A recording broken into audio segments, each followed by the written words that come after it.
يلا نتمرن على طبقة القرار. طبقة القرار من الطبقات المميزة جدا، واللي بيتميز بيها طبعا الذكور عن الإناث، علشان طبيعة الأحبال الصوتية عندنا يعني بنختلف ما بين الرجالة والستات.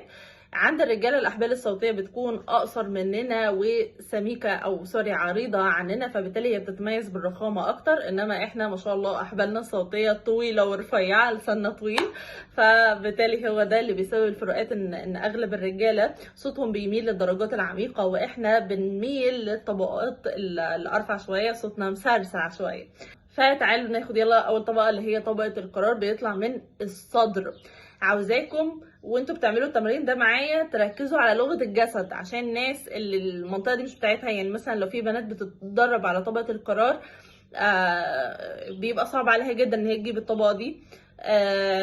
فعلى قد ما نقدر عاوزاكم تركزوا ان لغه الجسد تساعدكم كمان ان انتوا تجيبوا المنطقه دي.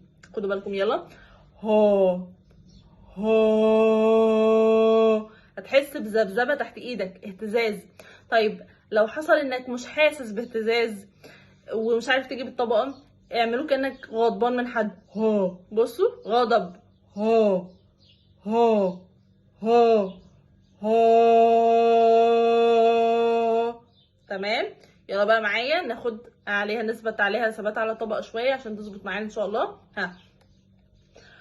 هو.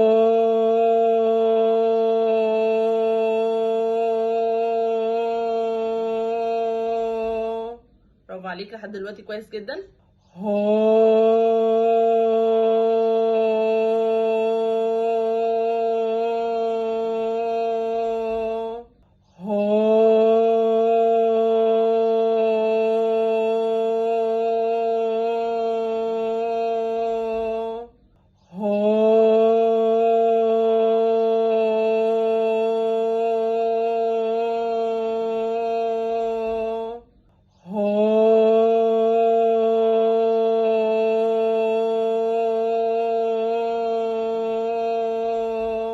يلا تاني ثبات اكتر على طبقة القرار. ها. هو.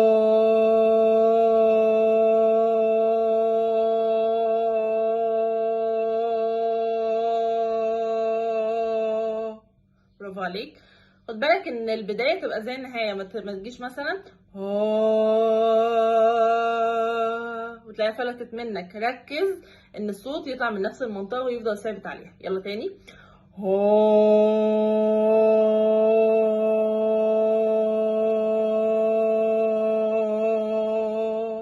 برافو عليك. اثبت على الطبقة دي النهاردة كده شوية لحد ما خلاص تبقى متمكن منها ان شاء الله. قولي لو عندك مشكله في الطبقه ومش عارف تجيبها، سيب لي كومنت وهرد عليك ان شاء الله، نشوف ايه المشكله بالظبط.